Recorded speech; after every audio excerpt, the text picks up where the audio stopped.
Hello বন্ধুরা, নতুন ব্লগে তোমাদের সবাইকে স্বাগত জানিয়ে আমাদের এই ব্লগ শুরু করছি। আমাদের আজকের এই ব্লগটার থাম্বনেল দেখে তোমরা হয়তো কিছুটা গেস করে নিয়েছো আমরা কী নিয়ে এই ব্লগটা করতে চলেছি। তো চলো আমরা বেরিয়ে পড়লাম আজকের ব্লগের যে মেইন কেন্দ্রবিন্দু সেখানে যাওয়ার জন্য। তো আমরা যাচ্ছি হচ্ছে বালি স্টেশনে। বালি স্টেশন থেকে আমরা ট্রেন ধরবো।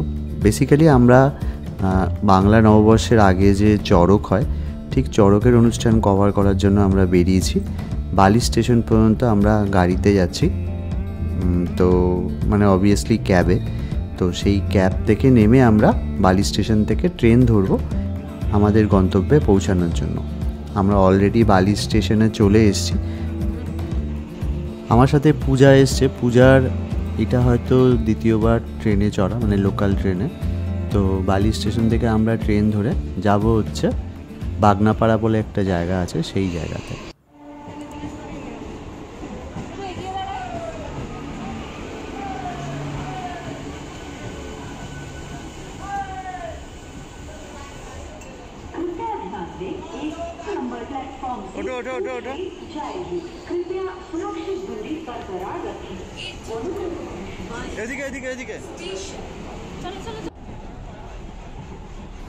ট্রেনে তো উঠে পড়েছি।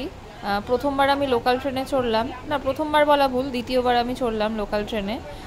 মারাত্মক ভিড় হবে এটাই আশা করেছিলাম, কিন্তু যখন আমরা উঠেছি তখন খুব একটা ভিড় ছিল না যদিও, কিন্তু তবুও আমরা বসার জায়গা পেয়েছিলাম না। কিন্তু কিছুটা রাস্তা যাওয়ার পরে আমরা দুজনেই বসার জায়গা পেয়েছিলাম এবং বেশ ভালোই বসে বসে আসছিলাম। এবার আমার আইডিয়া ছিল না যে এতটা ডিস্টেন্স, তো চলেই আসছি, রাস্তা শেষ হচ্ছে না। তো এর মধ্যেই আস্তে আস্তে আমরা নামার জন্য প্রস্তুতি নিচ্ছি। প্রায় 2.5 ঘন্টা বাদে আমরা এসে পৌঁছালাম বাগনাপাড়া স্টেশনে। এই জায়গাটা কেমন বা এখানে এসে চড়ক পুজোটা আমরা ঠিক কী দেখতে চলেছি বা কী হবে সেটা নিয়ে বেশ ভালোই একটা এক্সাইটমেন্ট কাজ করছিল মনের মধ্যে। না হলে এই গরমের মধ্যে মানুষ এত দূর থেকে কেনই বা আসবে, সেটাও একটা বড় প্রশ্ন।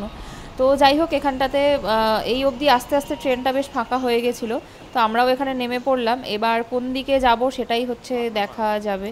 স্টেশন থেকে বেরিয়েছিল টোটো স্ট্যান্ড, তো টোটো স্ট্যান্ডে আমরা গিয়ে জিজ্ঞেস করলাম যে বাগনাপাড়া হাই স্কুলটা কোন দিকে, কারণ কি আমরা যেহেতু চিনি না ওই জন্য একমাত্র জিজ্ঞেস করে যাওয়াটাই আমাদের কাছে ছিল উপায়।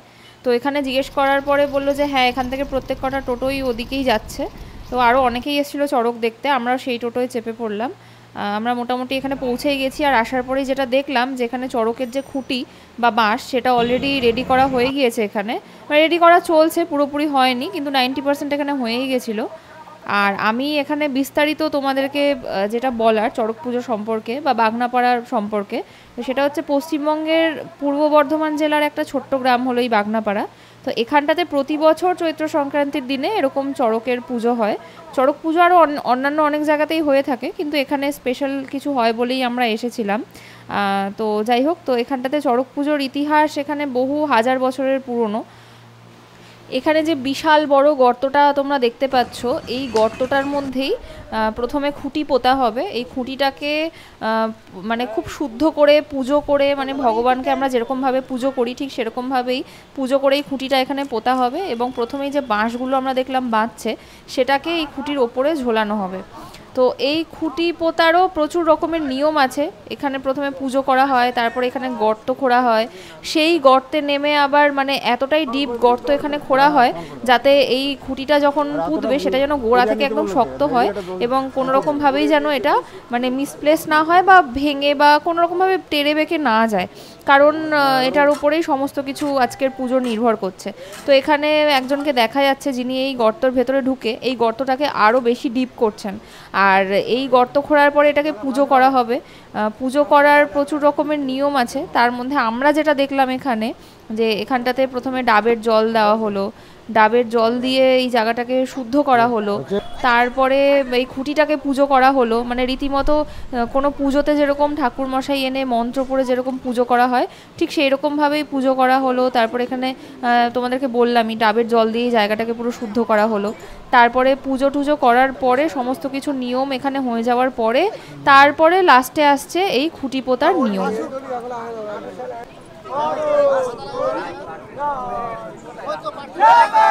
শিব আর ধর্ম ঠাকুরের উদ্দেশ্যে এই পুজোটা এখানে বেসিক্যালি করা হয়।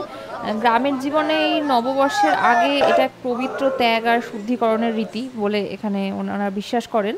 আর এটাও বিশ্বাস করা হয় যারা এই যন্ত্রণা সহ্য করেন তারা নিজে মুক্ত হন এবং গ্রামের কল্যাণকেও তারা নিশ্চিত করেন। তো এই বিশ্বাসেই এখানে এই চড়ক পুজোটা করা হয়। আর এই চড়ক পুজোর কেন্দ্রবিন্দু হলো গাজন সন্ন্যাসীরা, কারণ এনারা শরীরকে ত্যাগ করে ঈশ্বরের আরাধনায় পুরোপুরি লিপ্ত হন। চড়কের অন্যতম একটা ভয়ঙ্কর নিয়ম বা রীতির মধ্যে হচ্ছে হুকিং, যেটাকে বলা হয়, মানে পিঠের মধ্যে লোহার হুক ঢুকিয়ে তারা ঝুলে পড়েন উঁচু দণ্ড থেকে, মানে উঁচু যে এই বাঁশ একটা আমরা দেখলাম প্রথমেই, ওটার মধ্যেই ওনাদেরকে ঝোলানো হবে আর পিঠের মধ্যে এই হুকিং করা হবে, মানে এই যে লোহার যে তার মানে লোহার যেটা আর কি লোহার শিক, সেটাকে সেই লোহার হুকটাকে ওদের পিঠের মধ্যে ঢুকিয়ে তারপরে ওদেরকে এখানে এই বাঁশটার মধ্যে ঘোরানো হবে। তো এটাকেই বলা হয় মেনলি চড়কে চড়া। আর রক্ত পড়ে যে যন্ত্রণা ওনাদের হয় বা তবুও যে ওনাদের মধ্যে একটুকু ভয় নেই, সেটার একটা এবং অন্যতম প্রধান কারণ হলো তারা শিব ঠাকুরের বিশ্বাসী এবং মনের মধ্যে ওনারা শিবের নাম নিয়েই এই পুরো পুজোটা ওনারা প্রথম থেকে শেষ অবধি করে থাকেন। গ্রামের মহিলারা এখানে দণ্ডি কেটে পুণ্যার্জন করার আশাতে এখানে আসেন। তার সঙ্গে একটা এই যে খুঁটি পুজোর, তোমাদেরকে আগেই আমি বললাম যে খুঁটি পুজো করা হয়, তো এখানে দুধ দিয়ে তারপরে সিঁদুর মাখিয়ে খুব সুন্দর করে এটাকে পুজো করা হয়, খুব নিষ্ঠা করে করা হয়। আর আমি তো শুধু অল্প একটু বললাম, কিন্তু এখানে আরও নানা রকমের রিচুয়ালস হয়, এতটা না দেখলে সামনে থেকে বলে বোঝানো সম্ভব না। তো তাও যতটা আমার পক্ষে সম্ভব তোমাদেরকে আমি এক্সপ্লেন করার চেষ্টা করলাম। আর এখানটাতে কলা মাখানো হচ্ছে, তার কারণ একটাই, না একটা কারণ বলা ভুল, দুটো কারণ বলা যেতে পারে। এক হচ্ছে এটা পুজো করার একটা নিয়মের মধ্যে পড়ে, আর দ্বিতীয়ত হচ্ছে এই যে মানে চড়কের এই খুঁটিটা বা এই বাঁশটা যে ঘুরবে গোল গোল হয়ে, তো সেটা ঘুরতে যেন কোনো রকমের কোনো সমস্যা না হয়, সেটাও একটা ব্যাপার। এই দেখতেই পাচ্ছ এখানে বাঁশটা অলরেডি দাঁড় করানো হয়ে গিয়েছে। এইবার এই যে দুটো মাথা রয়েছে বা দুটো দড়ি ঝুলছে, এখানটাতেই ঝোলানো হবে মানুষকে বা সন্ন্যাসীদেরকে।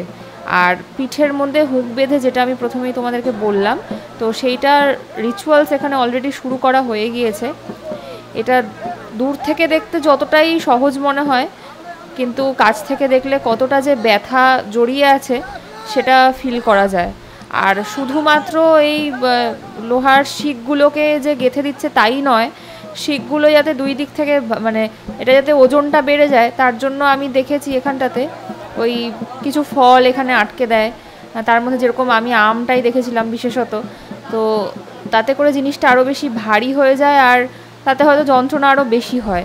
তো এইগুলো দেখাটা সামনে থেকে খুবই কষ্টকর, কিন্তু এটা আমাদের বাঙালি বা হিন্দুদের একটা রিচুয়ালসের মধ্যে যেহেতু পড়ে, আর যত দিন যাচ্ছে তত এই জিনিসগুলো আরও হারিয়ে যেতে বসেছে। তো সেইগুলোই একটা তুলে ধরা তোমাদের সামনে, আর কিছুই না।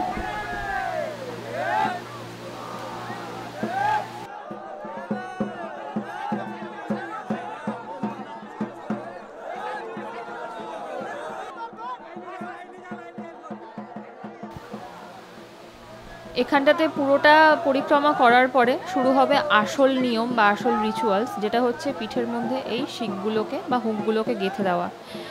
এইটাই প্রচণ্ড পেনফুল, আর মানে এই পুরো চড়কের এই নিয়মগুলোই অত্যন্ত মানে কি বলবো ব্যথা যন্ত্রণাদায়ক দেখে মনে হয়, এবং এটা করতেও হয়তো ওনাদের খুব কষ্ট হয়, যেটা হয়তো আমাদের পক্ষে বোঝাটা বা আমাদের কাছে ফিল করাটা খুবই কঠিন ব্যাপার। আমরা দূর থেকেই দেখি, তো এই দেখার জন্য দূর দূরান্ত থেকে প্রচুর মানুষ এক জায়গায় হয়, প্রচুর মানুষ ভিড় জমায়। আর এই চড়ক পুজোকে কেন্দ্র করে কিন্তু মাঠের চারপাশে জুড়ে মেলাও হয়।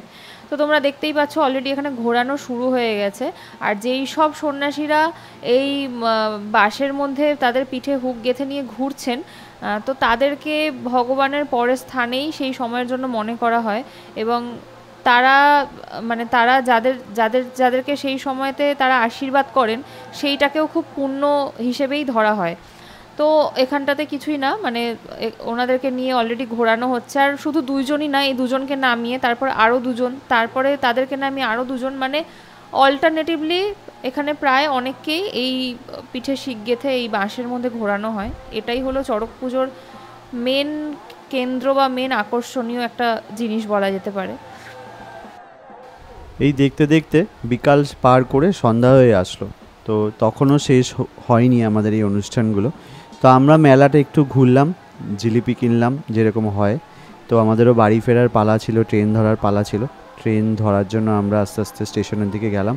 কিন্তু এই এত সুন্দর একটা রিচুয়ালস আমরা উপভোগ করলাম, এটা কোনো রকমভাবেই আমরা আর ভুলবো না।